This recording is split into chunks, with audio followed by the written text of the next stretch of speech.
Hello and welcome to Treasure Trove. It's an interstitial podcast all about the magic items of Dungeons and Dragons.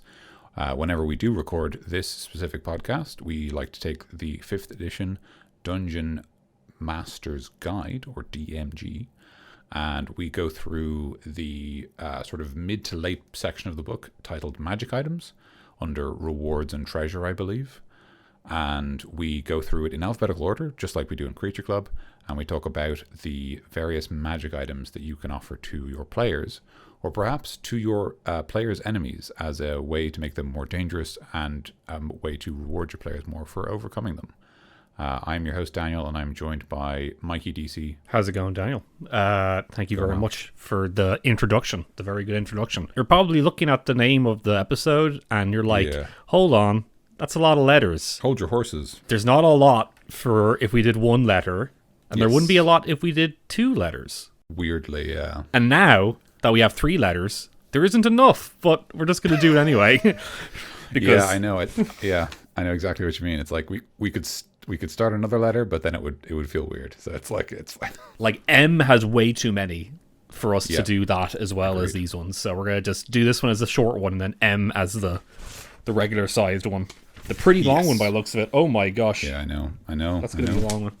So, be prepared for that one. So, yes, welcome to Treasure Trove JKL. But yeah, so this is going to be, I think, pretty snappy episode, although we will probably ramble because, that's what happens. If you give us any amount of lead, we just ramble, No matter what the topic is, we can probably shoot out an hour and a half, 2 hour podcast. Yeah, Jesus, absolutely. Oh, okay. So with all that self-depreciation aside, shall we jump on to the first magic item? And Mikey, would you like to lead? Yeah, I'll read the first one here. Javelin of Lightning. Weapon, javelin, uncommon. The javelin is a magic weapon. When you hurl it and speak its command word, it transforms into a bolt of lightning, forming a line 5 feet wide that extends out from you to a target within 120 feet. Each creature in the line, excluding you and the target, must make a DC 13 dexterity saving throw, taking 4d6 lightning damage on a failed save, and half as much damage on a successful one. The lightning bolt turns back into a javelin when it reaches a target.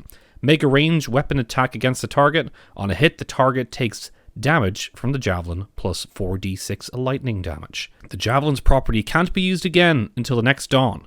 In the meantime, the javelin can still be used as a magic weapon. A nice, simple one to start us out with here. It's a javelin that you can throw, and it does lightning damage. You can kind of throw lightning at people. That's pretty cool. That's pretty fun. Nice and simple. Yeah, very straightforward. Very much inspired by Zeus and his lightning bolts. Yes. His weapon of choice. So sort of similar to that. Interesting that it's an uncommon weapon, but I kind of like that in some ways. It feels like a really straightforward weapon you could give to low-level enemies, and then they can use it exactly once against the party. Yeah, which is sort of nice in some ways, that it isn't a consistent threat.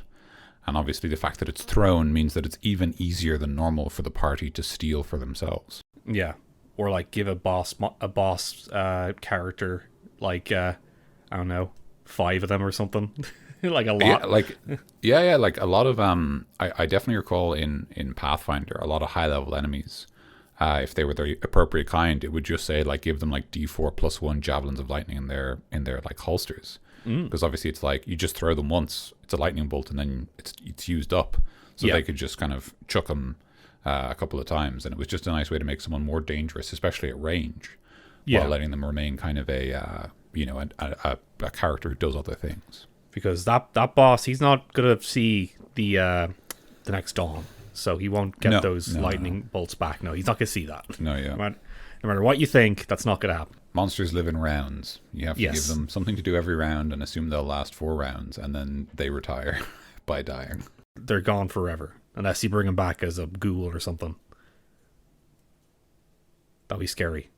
I don't want anyone coming back as a ghoul. Yeah, so the javelin lightning, nice and straightforward. Kind of a disposable magic item, although it is reusable. One of the things I will say, and I think it's probably worth acknowledging, is that depending on the kind of players you have, they might be apprehensive about throwing it because their concern might be that the enemy will steal it from them. And obviously that's going to affect how they use the item. There's a couple of ways you could work with that. You could make a version that you attune to, and then you can summon it back. That seems like the very kind of straightforward fix, right? You attune to this item, and then maybe as part of a short or long rest, you can recall it to your side if you've lost it. Yeah. So that it's still important who picks it up during battle, but the enemy can't permanently remove it from your inventory. And as well as that, I will acknowledge that, this is and I think this is mostly noticeable because of the fact that it's kind of got that mythic bearing, right? Like the Javelin of Lightning would be the weapon of a Greek god. Like, and in this context, it's like a DC 13 dexterity saving throw. It's like, like level 1 PCs make you take DC 13 dexterity saving throws. Yeah. So another thing you could do absolutely is you could make rarer versions that deal more damage, have a higher DC, and maybe those also have some kind of recall feature. Maybe they can be thrown multiple times in a fight. But yeah, that's just always worth talking about different options they have. They're very cool, and also you can kind of make it into a if you want to just do something completely different with it. It can I know it says javelin, but you can make it into a spear. Maybe you can have it as a like a stronger weapon you can throw, but also you can just use it as a melee attack. You can just use your lightning attack that you choose to do with it for the day, and use it as a melee one, and then you can just attack people with a lightning attack. So that's an idea. Or you can just use that with your javelin as well. It doesn't have to be a throw the lightning bolt. You can just like stab them with a lightning bolt with the javelin, because you can use javelins as a melee action. So yes, you can still use them as spears in a pinch. Here's a question for you, Mikey. Mm-hmm. If you were asked to make the Javelin of Lightning of another element, what do you think? What element do you want? First of all, like if I said you can have any of the the traditional elements, so like lightning, fire, acid, poison, and cold. So obviously lightning's taken, so you can have one of the other four. Which one does your heart call to, and then what kind of weapon is it, and what do you do?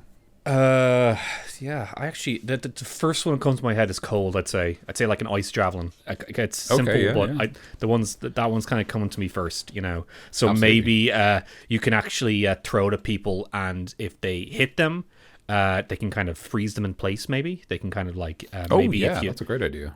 Like sort of like frost arrows.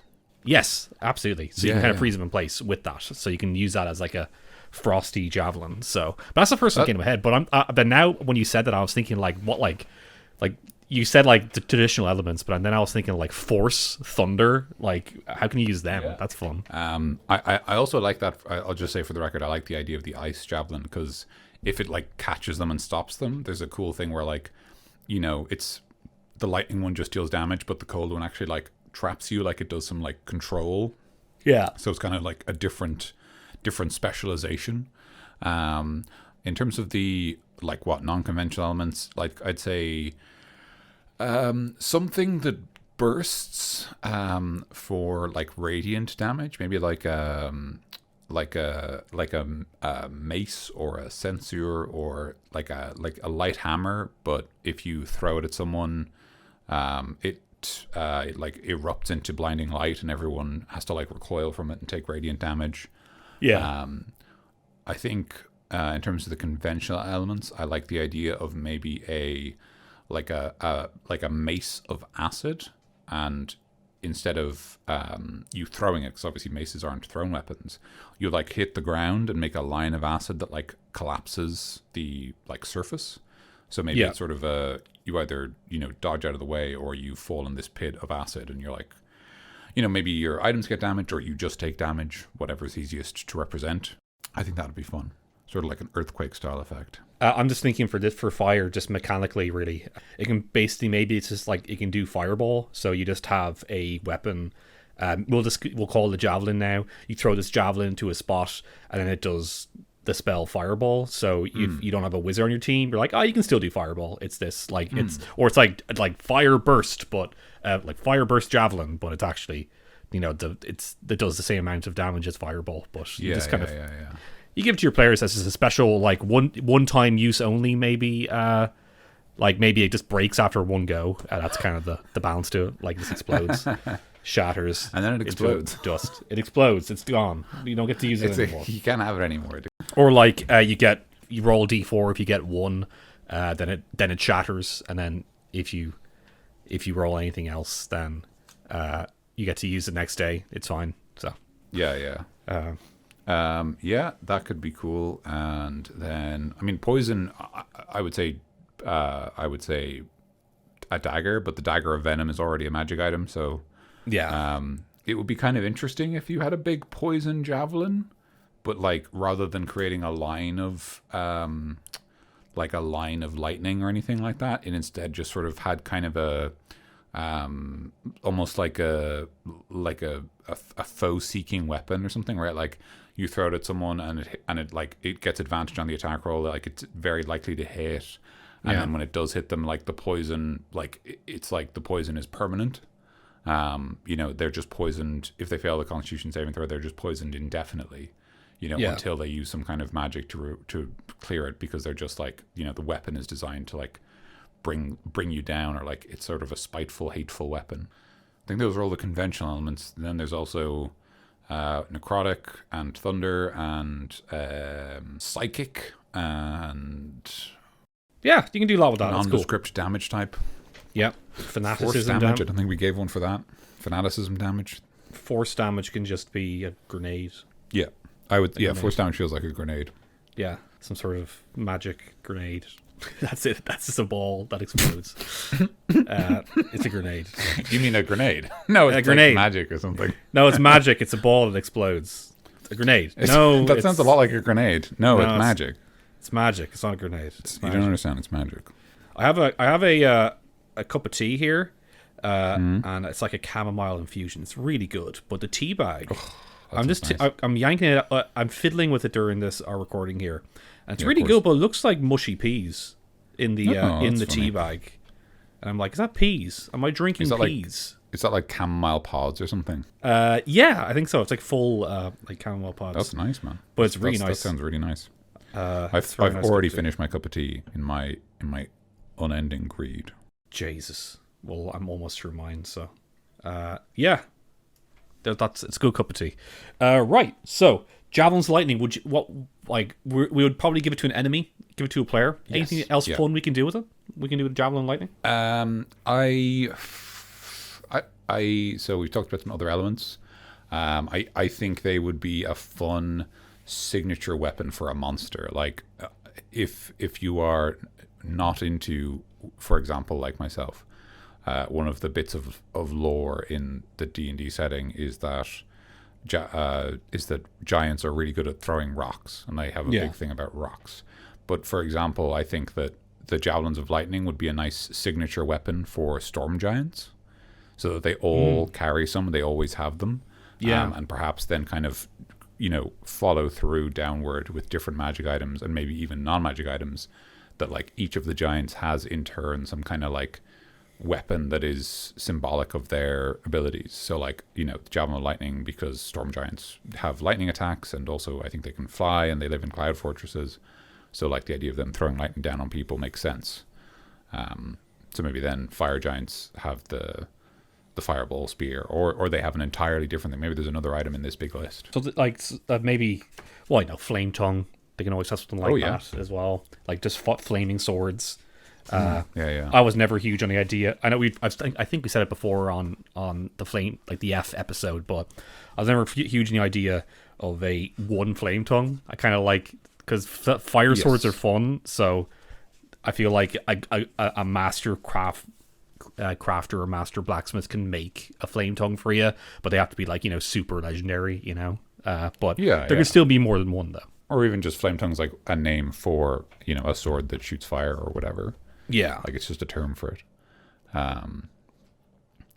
In terms of, other than that, I think that, another way you could upgrade it is that they're Javelins of Lightning, you throw them, they create a line of lightning. They could also create a blast of thunder, either where they're thrown from or where they hit, which could be like a big, 15-foot radius. Everyone has to make a dex save or they fall prone because they get knocked over by the thunder, which would be a great way to make the the weapons more dangerous, especially against a party. You know, hit one person with the actual lightning, but knock everyone else over. Like another version of it that does like chain lightning, that spell, where you hit one person and then that can like chain out and hit other people. And also maybe like a call lightning version of it, where they throw it in the air and it makes a thundercloud. Oh, that's good. And it hits a bunch of people. Lots of different ideas you can do that one. And if they snap it over their knee, it blows up. Yes, it hits everybody with lightning. Yeah, so I'm thinking like a special lightning javelin. That's like we can make this into a wondrous one, you know, like a legendary one. It has like a list of things you can do once a day with it, and it can be all of them. You know, you choose what you want to do, and if you snap it, then that breaks it. But it's super good. You snap it can blow up. You can blow up, and it'll blow you up as well. But it's a good attack. Also, if we're making a very legendary version of the Javelin of Lightning, then we should steal. It's not stealing because we came up with it. Okay. We should borrow the steal idea. From ourselves. Steal from exactly. The Behir Soul Sorcerer, which is a sorcerer subclass we came up with on stream. So I don't know. Go back through the website go to the website. If you look back in here, I'm going to give you right now the month it's on. So I can tell you right now when we did it, and if you just look in the bottom website, click on the month. I know when we did it. When did you do it? It was November 2019 because that's when I was visiting Tim in Atlanta. So it's I can remember that part. I just can't remember how you'd find it. You can just put Behir into the search bar and like you'll get that in the episode. Behir. Anyway, yeah, it's there. If you click on November, if you like that, you can get it online. I think there's a little like PDF document linked on the episode, and also it's now on 5e Tools, which we've mentioned in a tweet. That all our stuff that we've made is on 5e Tools. Which reminds me, I've just remembered, Mikey. Yes. I hate to derail this episode. I'm lying. I need to derail this episode. I'd love to. So yeah, because I've just remembered that when I posted that, saying we've added our stuff to 5e Tools, someone commented saying that actually 5e Tools doesn't like to be referenced on social media. They were correct when they said that, but actually the policy has just changed. Okay. So I'm pleased to say for the second time on this podcast, use 5e Tools. It's the best 5e resource on the internet. So we're allowed to say that it's good and tell people. We're just allowed to. Well, we're allowed to just link it, for example, under our episodes. Okay.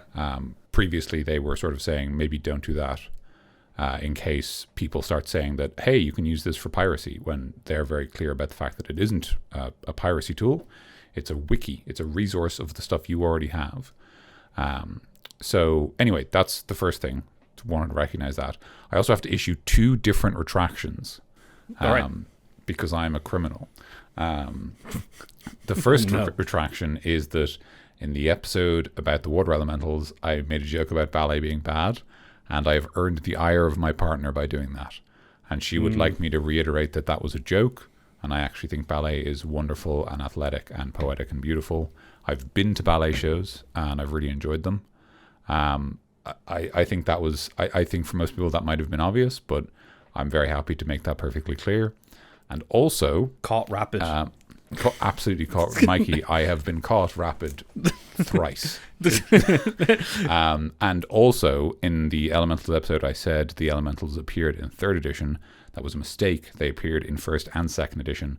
And that was Chris Stewart who told me that. He sent me actual pictures of his actual 1st and 2nd edition monster manuals with elementals in them. There you go. It wasn't sufficient to send me a link. He had to actually prove. So I have been thoroughly hoisted upon my own petard. Are you telling me that Creature Club got something wrong? Can you imagine? Imagine a world where 3 podcast schmoes never check anything. Whenever we got anything wrong, let us know, guys. We'll do a top 10 Creature Club are wrong moments episode at some point. Yeah. Yeah. So there you go. That's all. That's our ledger's clear as far as I'm concerned. I think so. Yeah. But I just remembered I had to bring that up, and it's in my notes, but I keep forgetting. Hooray! Forgot last time we recorded. Like an idiot. That's nah. Don't call yourself an idiot. Don't do that. Thanks, man. I appreciate that. I won't. I promise I won't. Right. Cool. Shall I read the next one? Yeah, do that. Let's do it. Okay, this is Kyotom's ointment, and Kyotom is spelled Keoghtom. So I believe it's Kyotom. Kyotom. It might be like Kyo. I don't know if there'd be like any silent letter, like this T would be silent, like maybe Kyoheim or something, but I think it's just Kyotom. So Kyotom's I'm wondering ointment. if like Tom Kyo was the guy who worked somewhere in Wizards or something. You know, maybe. that's a very good point, Mikey. It could be that. Could be that. Wondrous item uncommon. This glass jar, 3 inches in diameter. Thank you. I now know how big the glass jar is. Hooray. Contains 1d4 plus 1 doses of a thick mixture that smells faintly of aloe. Ooh. The jar and its contents weigh 1/2 pound. It's weird. I would have said like a half a pound if I was writing it, but I guess there's nothing wrong with saying weigh 1/2 pound. But anyway, weigh strange, half but- pound. Anyway, as an action, 1 dose of the ointment can be swallowed or applied to the skin. The creature that receives it, wow, I don't like that word, regains 2d8 plus 2 hit points, ceases to be poisoned, and is cured of any disease. Are you ready to receive? I read this block before we recorded, just going over all these of course, yeah. items, and I just, for some reason, I found it very funny that it says that the item can be eaten and applied to the skin, because this, like, it can be applied to the skin. It can also, it's good on toast as well. It's multifunctional. Yeah. And like, what do I do? What do I eat it, or do I put it on my skin? Like, what is this stuff? It's just kind of funny to me, and it's like ointment. You don't eat ointment ever. I think I don't think you can ever. Like, you can eat like aloe extract. It's not. It won't hurt you because it's just from a plant. A lot of aloe is harmless and doesn't have any medicinal properties. The ones that are medicinal are also harmless to eat. But like, I don't know what this is made of. What's in this?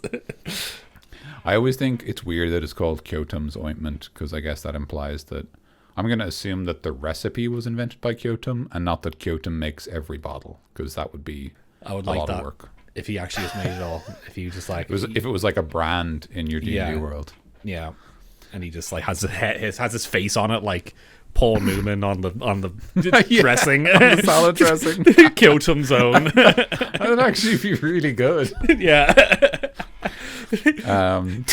Kyotom's an actor. He was in films a while back. You know, he makes dressing. I mean, ointment. It's good as a dressing, even though it's actually also good as a dressing. So yeah, Kyotom's ointment can also literally just be Newman's own salad dressing. I like that. Salad dressing also heals your wounds and cures diseases. So you're just putting salad dressing on yourself, on your skin, which you can do, but it's kind of gross. It is frowned upon, yeah. It is frowned upon in most countries. Okay, what do you think of Kyotom's ointment? Yeah, it seems like just a healing thing. You know, it just seems it's another kind of healing potion, and it's kind of cool. I never really when I think about it, like, healing ointment is very RPG, but I never actually used it in a D&D game before. It's just a potion. It's just another potion, really. I'm kind of surprised that it's here when really it is just another potion. Yeah. And it's also weird because, like, I guess I feel like this is one of those items where, like, I kind of look at it and I go, okay, but what's it for? Like, it doesn't heal a lot of HP. It's like 2d8 plus 2, so that's an average of 11. So on average it heals 11 HP, which is like not that much health. Like, that's one good longsword attack, you know? Yeah, a good one. Ceases to be poisoned and is cured of any disease. That's even like the really bad ones that you can theoretically get, I guess. This is the thing, right? So ceases to be poisoned. The issue with that is that most poisons wear away after a short or long rest anyway, or they just go away after an hour. And also a lot of them just let you repeat the saving throw every turn. So statistically, you get rid of them very quickly. And also cured of any disease, like, that's all right. The issue with it really is that that's something that paladins can do from first level. Oh, yeah. Like, paladins get lay on hands, and lay on hands has the rule that you can expend so you have like 5 hit points per level to heal, but you can expend 5 hit points to either remove a disease or neutralize a poison. So realistically, it's a level 1 paladin ability. Now it does cure any disease. So it's paladin in a jar. So I'm gonna look at the diseases right now. Actually, I'm going to the page. It's also worth acknowledging. Yeah, the diseases are also in the Dungeon Master's Guide. So like, there's also a question of like how often do they get used, because there's actually not very many monsters who reference giving your players diseases. Yeah. The implication, I believe, is that you would catch a disease from being somewhere unsanitary a lot of the time. Honestly, I feel like DMG a lot of the time is like just optional stuff to use, really. Yeah, it is. That's we've always said, get the player's handbook, get the monster manual, and wait until getting the DMG, because DMG it's just not as useful. Does have fun, like magic items. They're pretty pretty fun, but also just general fun, like writing prompt stuff as well, like making villains and helping your setting. A lot of like stuff about that. If you really don't know anything about writing a setting and stuff, it's a nice book to have for that. Yes, that is actually a very good point, Mikey.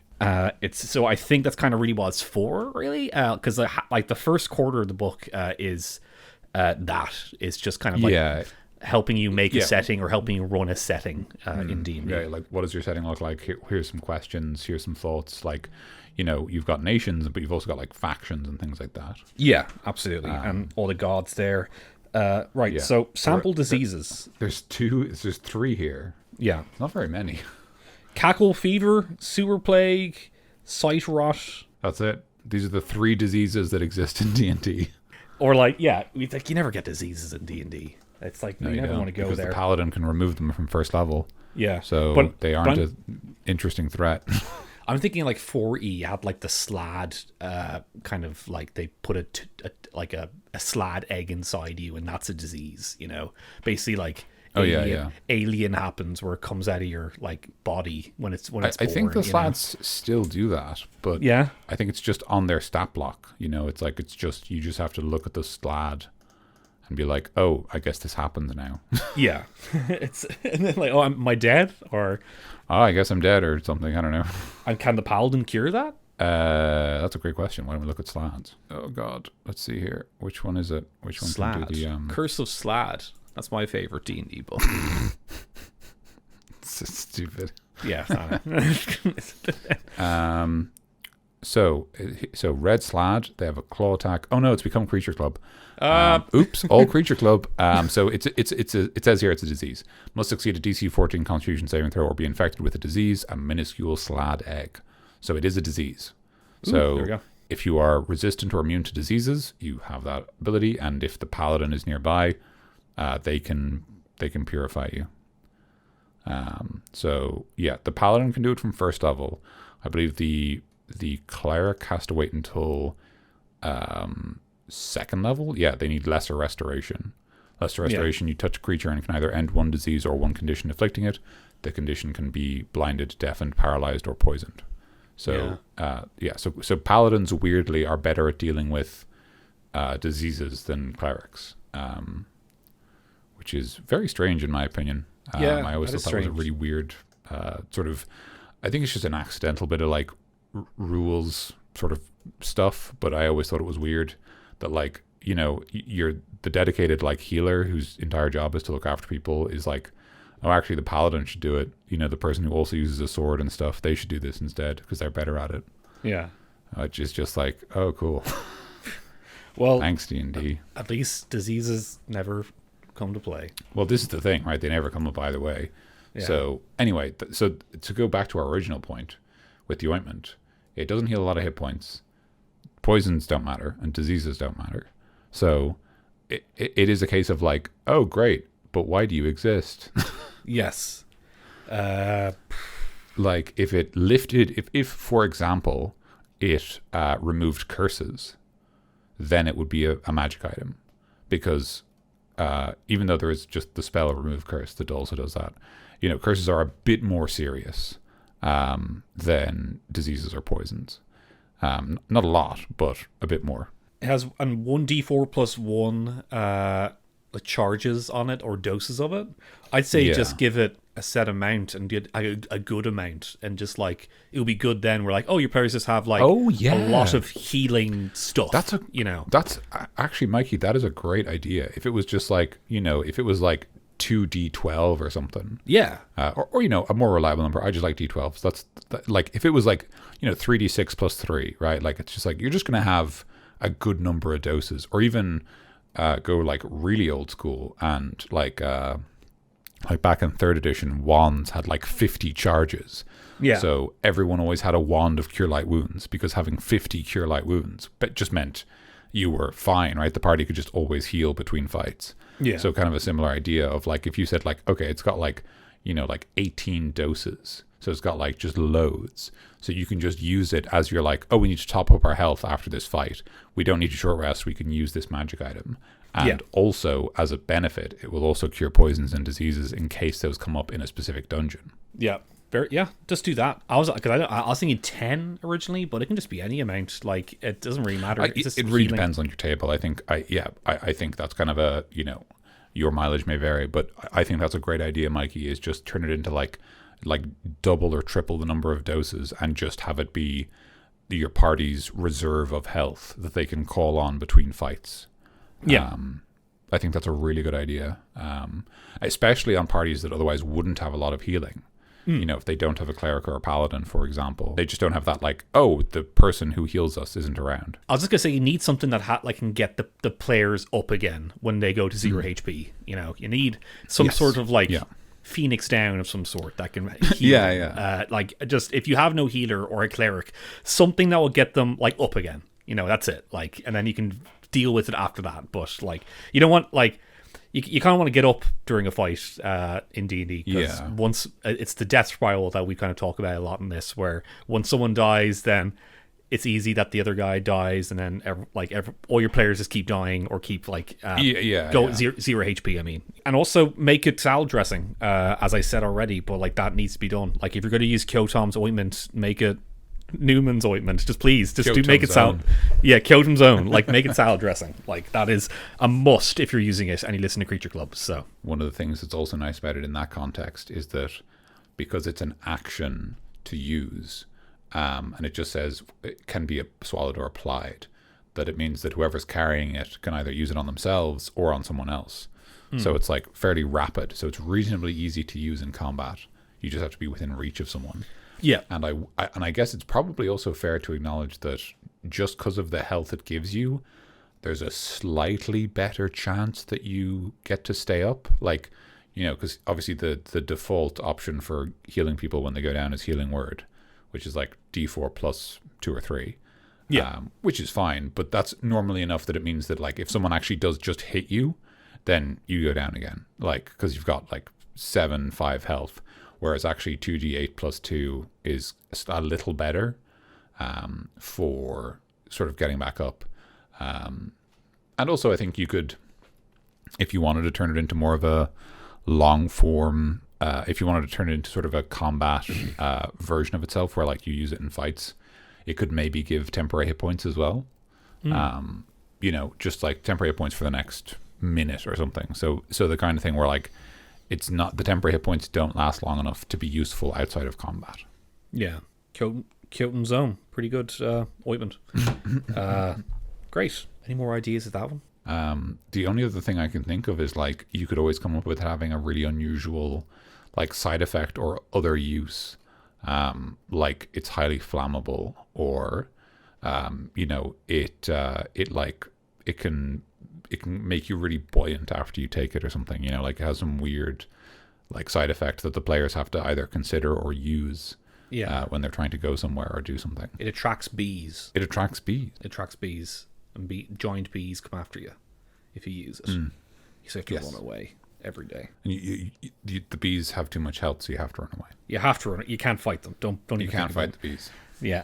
You don't fight those bees. All right, next. Lantern. Attacking bees is a chaotic evil action because we need to protect the bees. So that's true, and I will take your character sheet. Your heroes can't do it. And yeah, if you change your alignment, then that's a penalty to your XP. So negative level, obviously. Negative level. I have to take your character sheet, change your alignment myself, because that's what the DM does. Yeah. And I have to call the RPGA. Jesus, RPGA. The amount of phone calls I have to do to those guys. So too many. I feel like a teacher, a lot of the time. I know, yeah, I know. When you're DMing Exactly how you players, they feel like children. Anyway, lantern reveal. Anyway. Wondrous item, uncommon. While lit, this hooded lantern burns for 6 hours on 1 pint of oil, shedding bright light in a 30-foot radius and dim light for an additional 30 feet. Invisible creatures and objects are visible as long as they are in the lantern's bright light. You can use an action to lower the hood, reducing the light to dim light in a 5-foot radius. That's a bit of fun. Very simple. Very, very simple. Yeah. But it does one thing, one cool thing. Yes. And it's very easy to understand. It's one of those really good items I like where you can just give to a new player of the game and there's no weird mechanics to it. It's just like it's a lantern, and when you light up something that's invisible, it's visible. Yes, it makes it visible, yeah. Yeah. And it's the passiveness of it is nice in some ways. Like your players don't have to say we use the lantern. You can kind of assume if they're in anywhere that's dark or it's nighttime that they will be using it. Yeah. And so you can just say, hey, well, your lantern reveals something. And they go, oh, the lantern we have. And that's like really rewarding, especially for newer players because they don't have that sort of trained gamer brain, right? Like they're just like, oh, cool. It's the thing that we have is doing something. Might be a fun thing to do where you give it to a player from like an old man or like a mentor figure. It's like, here, take this on your journey, hero. And then it's just a lantern, but all right, thanks, Pops. And then you take it and then you find out that it can actually... It was actually a good item and not just a regular old lantern. And then you're like, oh, I don't have to beat up that old man. I don't have to beat up. Actually a good item. It's actually a good item. What the hell? Yeah, no, it's a good one. I like it. Something that'd be very fun to just have in your adventurer's kit. Yes, yeah. Just like, oh, something invisible. I'll take out my trusty lantern of revealing. It's very like Batman-esque gadget to use in a specific occasion. Yeah. That's actually a really good point. Yeah, it's like it does one thing, so it solves exactly one kind of problem or puzzle. Yeah. But yeah, I like it. It's cool. I like the idea of it. Maybe another version of it where you can use it to see like secrets or something, secret doors or something like that. It will show you. You can see not just. You pretty much have some sort of true sight with it, or kind of the lantern itself has true sight. Yes. And you can see through it can see through stuff and kind of lead you the right way or something. So maybe it's like a easy mode lantern in that kind of way. Well, yeah, that's kind of an interesting point. Is something like a lantern of revealing would be a really natural idea for an item that sort of leads the players to where they need to go. Yeah. It's like the lantern of revealing path or something.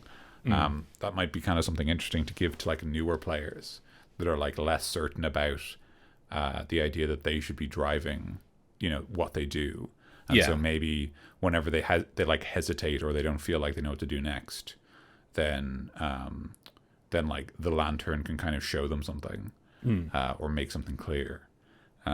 That's actually kind of a fun idea. It's just a really straightforward here's an item and it'll just help you make decisions if you're ever kind of paralyzed. And if your players are stuck, or not really stuck, but if your players are, if they have a lantern revealing and you give them that, put in your dungeons a lot of secret rooms, treasure rooms, because you never know, adventurers might forget to use the lantern and just walk past a treasure room. Just put them there. Yeah. And if they happen to come by, there you go, well done. You're smart. And then you take your treasure, take your gold, take your 5 gold pieces, hero. A lot of inconsequential invisible things. Yes. The main thing that I'm thinking of is that it says that invisible creatures and objects are visible as long as they are in the lantern's bright light. Yeah. I think a really obvious addition to that could be that invisible creatures or creatures in the ethereal plane, like ghosts. Oh, yeah. So it could be a kind of a lantern of revealing that is sort of designed for maybe getting rid of spooks and ghouls and that kind of thing. Yeah. Or just put that there. Just say things from the astral plane, or just and ghosts. Just put that into and ghosts. And ghosts. And knuckles. and Knuckles. Lantern of Revealing and Knuckles. Invisible creatures and Knuckles are visible as long as they're in the lantern's bright light. Lantern of Revealing and Knuckles, featuring Dante from the Devil May Cry series. It's cool. It's a fun item. I like it. Lantern of Revealing Light. I'm going to call it that from now on. Lantern of Revealing Light. I like what you said about the idea of it being like something that marks paths. The only other thing I was going to say was this is another great item to give to NPCs or enemies, because it's something that doesn't do anything most of the time. Yeah. But it makes sense for certain high-powered individuals to have access to these items, especially, for example, the bodyguards of famous people or powerful people in your world. It would make sense to have an item like this and to use them to ensure that sort of an invisible assassin can't get the drop on someone. Yeah. There might be other items that do it as well, but I think it's always worth remembering that, I think it's very easy to think of like, okay, well, this person is a powerful NPC, so they can just pick the best magic item from the DMG and have that to protect themselves. Yeah. But actually, you could sort of say like, well, they just don't have access to like whatever, like the gem of true seeing. Like they just don't have it. They can't give it to their bodyguard to look out for assassins, so they need to use this instead. Maybe a wealthy king or something in their throne room have like the chandelier or something is made up of this kind of light. So like he's like, I'm going to be here, and if any assassins come out, I'll see him. You know, he kind of has it around his castle, these kind of different lanterns, because like, I can afford it. It's uncommon. Put them around the castle, so I just know that no one can sneak up on me. If they're like a very cautious kind of like, you could have like sort of a class of bodyguard called like lamplighters or something, who maybe have these on very like ornate staves, I guess is the plural, or like even incorporated into their armor, so they like hang off their belt, or like they're built into their helmet or something. Yeah. So that they're like constantly benefiting from this ability to like see invisible creatures, and they like patrol the grounds, for example. They should be called the Candle Knights, and they have a candle on their helmet at the top of it, always burning, and the light that's burning from it is a light of revealing.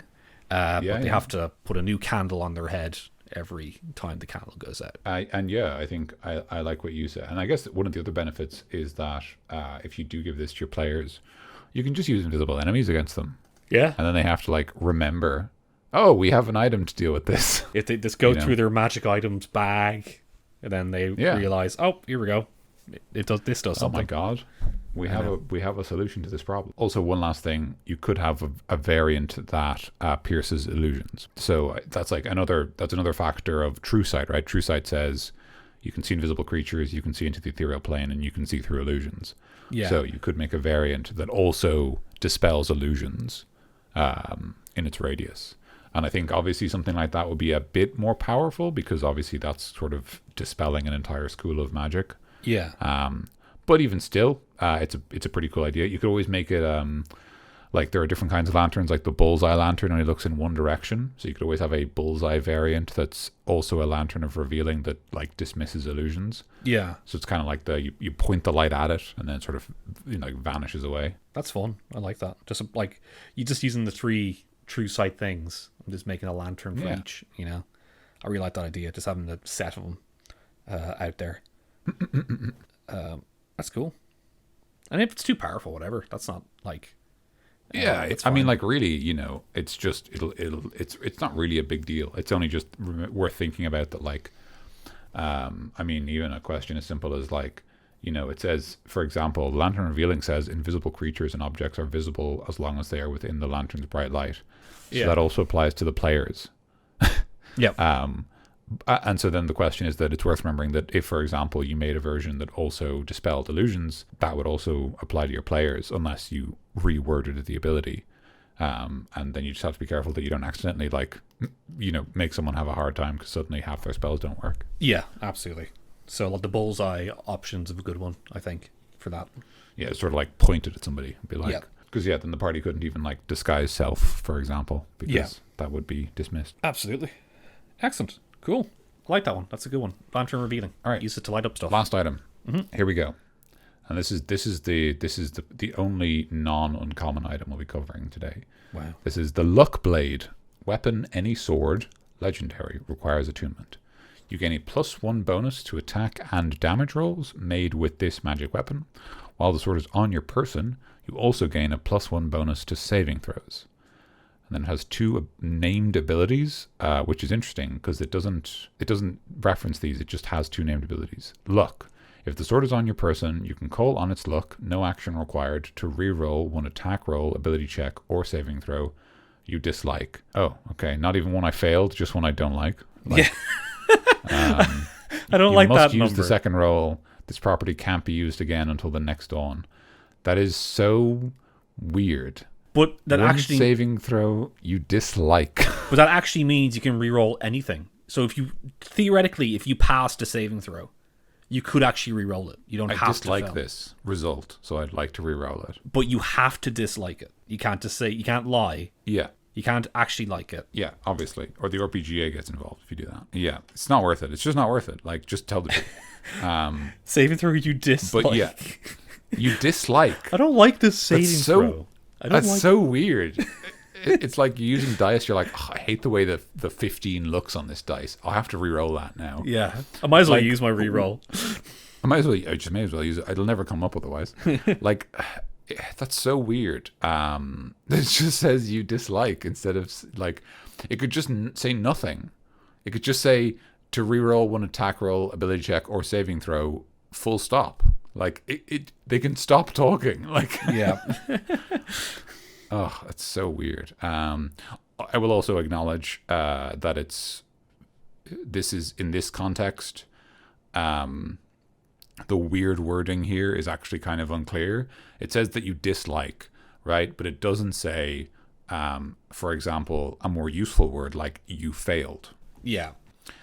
Because if it said 1 attack roll, ability check, or saving throw, you failed, then you know that you get. So, for example, sorry, just to give some context, how abilities in 5th edition are worded, especially reroll abilities, is they will either say after you have failed to let you reroll, or they will say before you know the result. Those are the 2 ways they'll describe it. They'll either say that you know you failed and you'll get a reroll, and obviously that's better because obviously you want to reroll when you fail, or they'll say you must decide to reroll before you know the result. So you look at the dice, it says 9.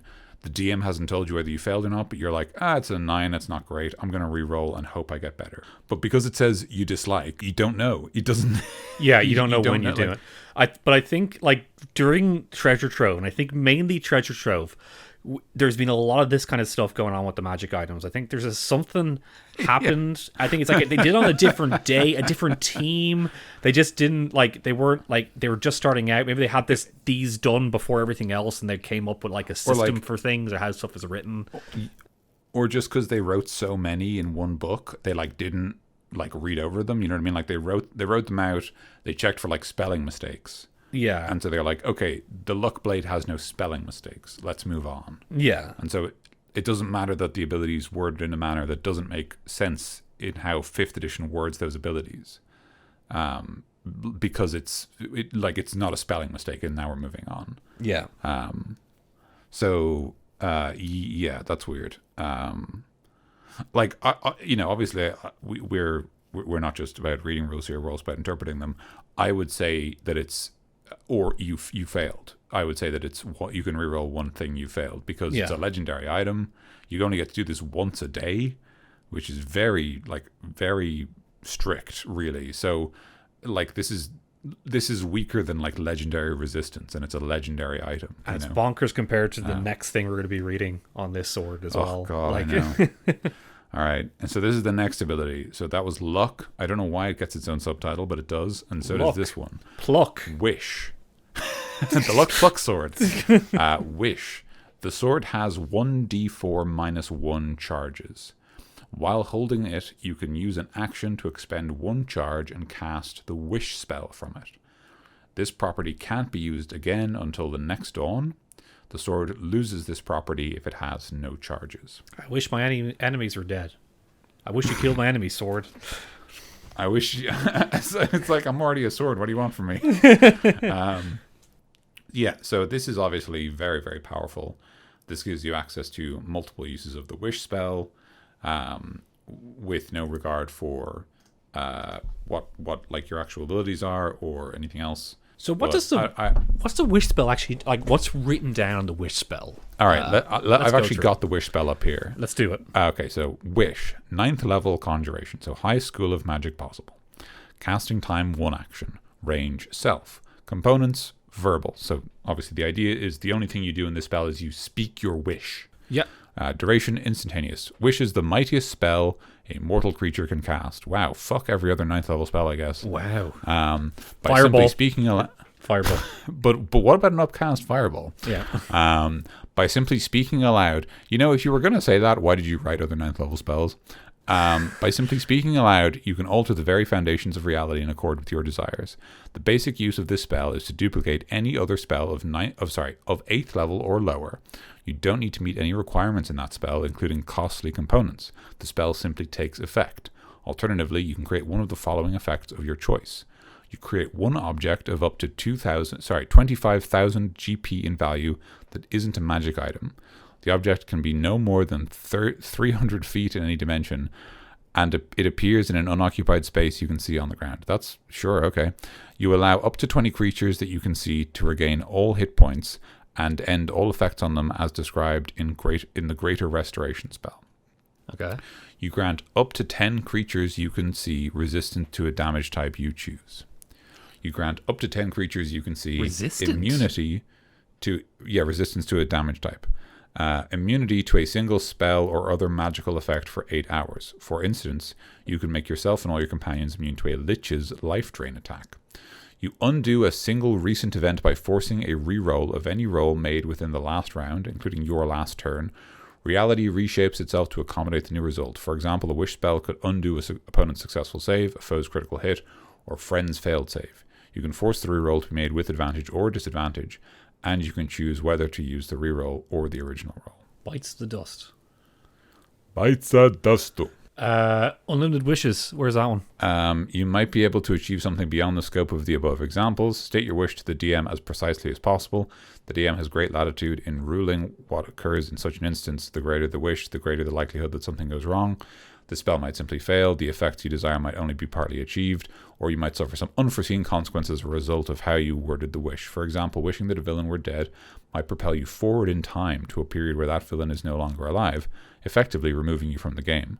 Similarly, wishing for a legendary magic item or artifact might instantly transport you to the presence of the item's current owner.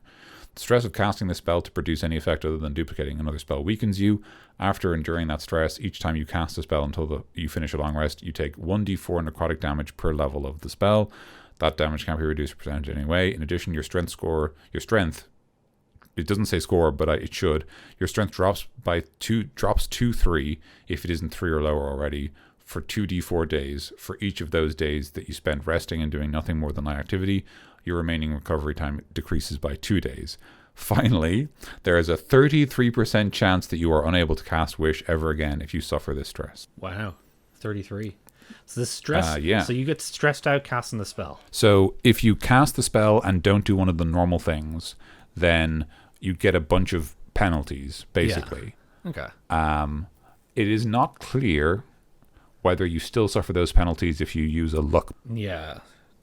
Because it says and cast you the can wish use an spell action from it. It and says, cast the wish spell from it. Does so the does sword it suffer the consequences? If you want to be teleported to the villain, does the sword go there? Right. Or to you? Okay, anyway, that's what Wish does. So at its shortest, it duplicates another spell, gives a bunch of stuff to other people, or it can do anything, but the DM has discretion over what exactly actually happens. Yeah. Depending on what you wish for and how much sense it makes and how possible it is for the spell.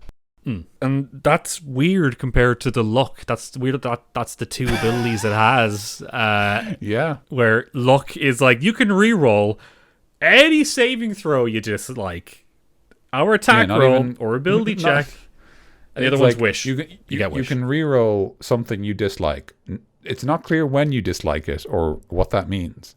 You just can. And then the other abilities you can make at most 3 wishes, and that's it. Unlimited wishes. Just wish for that. More charges on your sword. There you go. Easy. Easy. Easy stuff. No, and it's a +1 sword. Cool.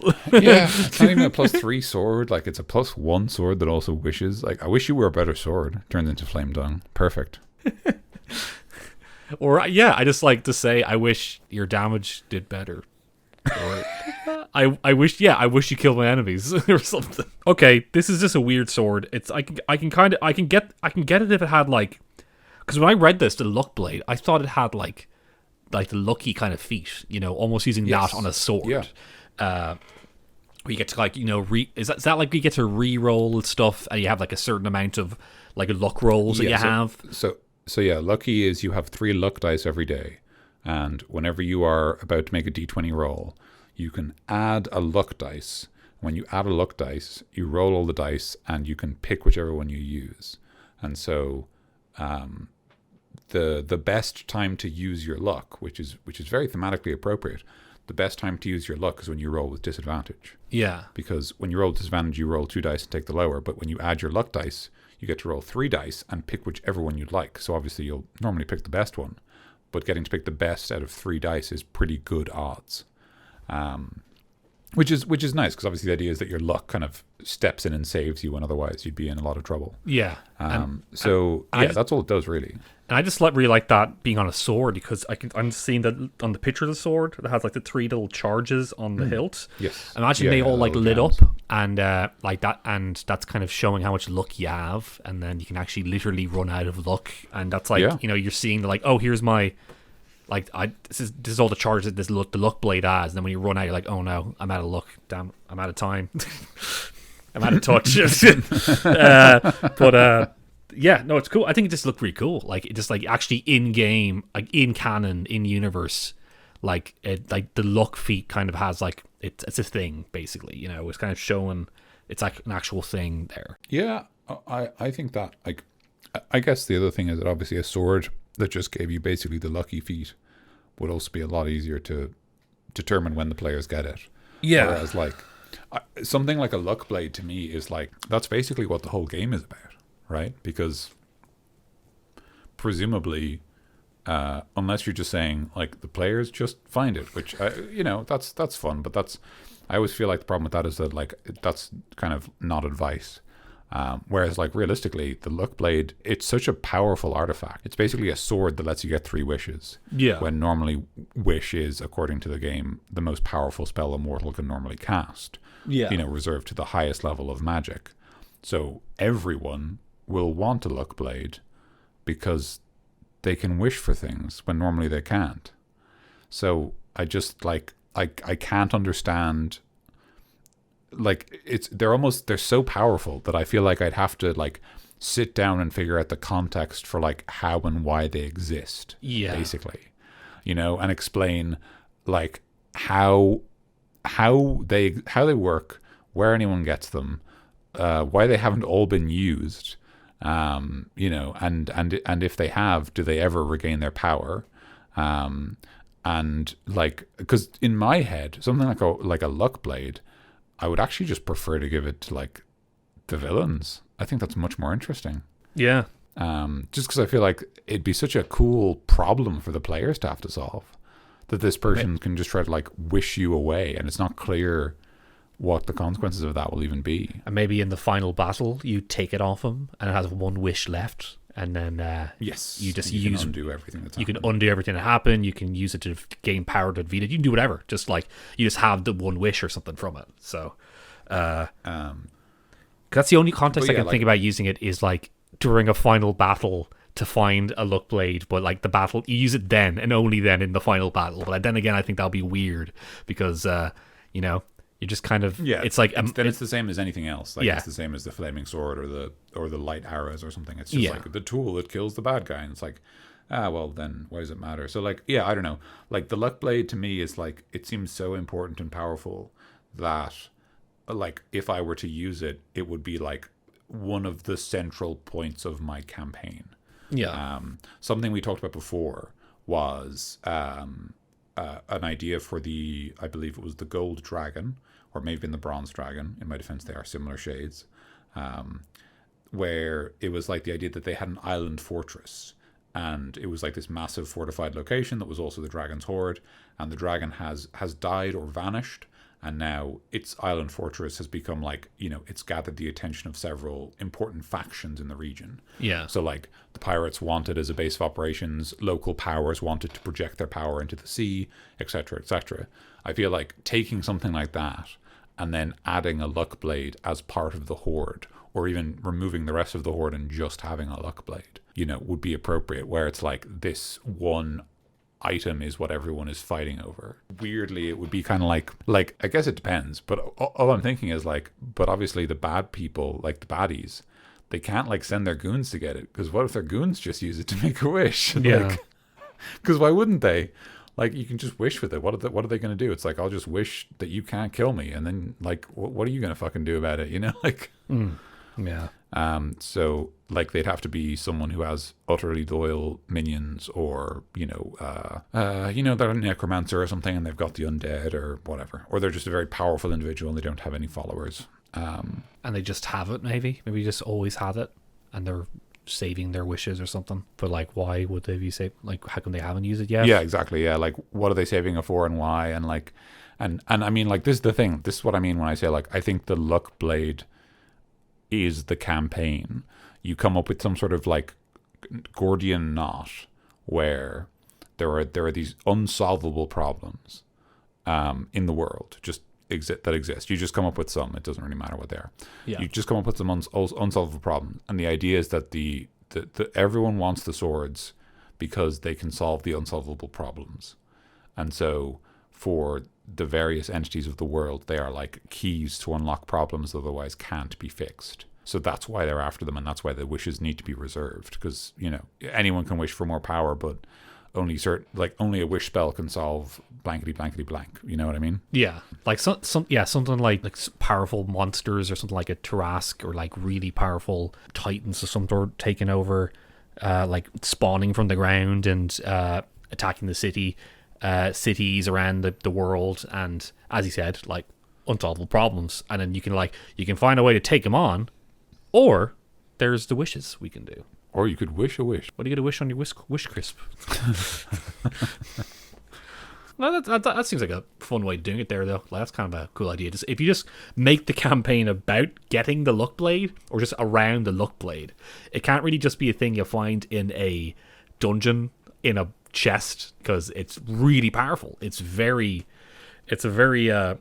like a legendary weapon, but yeah, having a wish, and having even like 3 wishes two at wishes. most, 2 wishes, average 2 is a lot. Usually, even 1 wish is a lot. And like, yeah, you can just give this to your party or whatever, but like, the reason I want to talk about it more than that is like that's not advice, right? That's nothing like that. Like, you can give it to your player. It's like, well, yeah, I already knew that. Yes. So like, it's kind of like, what can you do with it other than that? And it's like, it's very complicated. Like, you can obviously just do the, like, people want a wish, and that's fine. Yeah. But I feel like in some ways, the question for me would always be like, whoever is holding it right now, why haven't they already used the wish? Yeah. And if you want to give your players a wish, there's also a lot of different ways of doing that as well. You can just use a wish spell. You can have a powerful wizard who can cast it. It doesn't have to be this blade. Like, there's also the question of why choose this luck blade over just someone who casting it. It's strange. Agreed. It's a strange item. I don't know what to do with it. Neither do I. Except for what we said, the specific situation of campaign about finding it. If you do give it to a villain, think about why haven't they done it yet? Think about like, maybe they're saving it for a specific situation. Like a certain, like, no, I'm waiting for this specific thing to happen. It's all part of my plan, kind of thing. Yes. Yeah. Maybe. Yeah. What you said, like the idea of the wishes for a certain thing. Yeah. Or even there could be, like, I suppose the thing is that, like, the wish spell is very complicated. It actually has a lot of things going on. Yeah. So you could always have someone who has a really keen idea of how the wish spell works, and like understands magic so well that they won't use it unwisely, which is kind of an interesting idea. If that makes sense. Almost like, it's like, I know that there's other solutions to this problem. Yeah. And I'm not going to use it yet, because I know that if I try to use wish, this unintended consequence will happen, or this will happen to me. Yeah. So I'm going to wait until I know that this is like, I need to set up these exact circumstances so that when I make my wish, this happens, and that's exactly what I want. Yeah, that's all I can think. That's all I can really think about that one, to be honest with you, Dan. So might leave Likewise, it there. I agree. I think the luck blade has in some ways defeated us with its strange wording to undo a roll you dislike, and also the fact that it simply just gives you the wish spell. Yeah, more than one wish spell as well, most likely. Okay, let's leave it there. I'm actually very tired now, Dan, as well. So I think might just not thinking straight. Cool. Yeah, we'll end it there. Thank you for listening to Treasure Trove. Wait, is there any what do we do anything before that? Normally, I forgot. No, you're well on track. Yeah, 4 rounds are good. That's all of JK and L. So next is going to be M's, and there's going to be a lot more M's whenever we get to Treasure Trove. But look forward to that one. Yeah. So thank you so much for listening to Treasure Trove. Hopefully we'll get into doing Creature Club again, because we haven't done it yet because it's going to be it's a big one, probably a 2-parter. Drowse. Yeah. I feel like they have a lot of stuff, a lot of background stuff. So we want to make sure we do it justice. We'll do that at some point for you guys. But yeah, thank you. And if you liked what you listened to, and you haven't already, consider subscribing to us or following us on whatever device you use. Yeah, go on to our website, creatureclubpodcast.com, and check out our episodes and send us on some emails, questions, queries, all that stuff. We're on twitter.com @creatureclubpod. You can follow us and talk to us, send us a tweet, and just, say hey and let us know you're there. And yeah, that's really it. I just kept it short and sweet with that one. If you haven't already, watch my YouTube videos. I'm doing more of them right now. You should watch those. They're good. I have one on villain squads to reiterate on villain squads and why I like them. So you can use that as kind of a companion piece to the villain squad thingamajig podcast that we do. Yeah, I plan to do more. Have a lot more in the bucket in the pre-production bucket that I call it, where I'm going to take all the pieces out and make a sandcastle YouTube video out of it. You're just vibing, man. You're doing great. Yeah, everyone should check out Mikey's YouTube channel. It's Mike Tellime. No, it's actually Mikey. It's actually Mikey DC on YouTube. It's Mikey DC. Oh, yeah, you've gone more professional. Oh my god, Mikey DC. That's exciting, Mikey DC. And you're also Mike Tellime on Twitch. Yes, so people should go follow you there. And that's it. Send Tim some good vibes because he's working hard. He is indeed. Some good vibes. If you haven't already got it, get High Stone with the Esoteric. It's free and it's available on 5e Tools, and so is all of our Creature Club stuff. Mm-hmm. So get them. And that's all. So thanks for listening, guys. Next episode will be about something else. I have been Mikey. And I've been Dan. Stay good.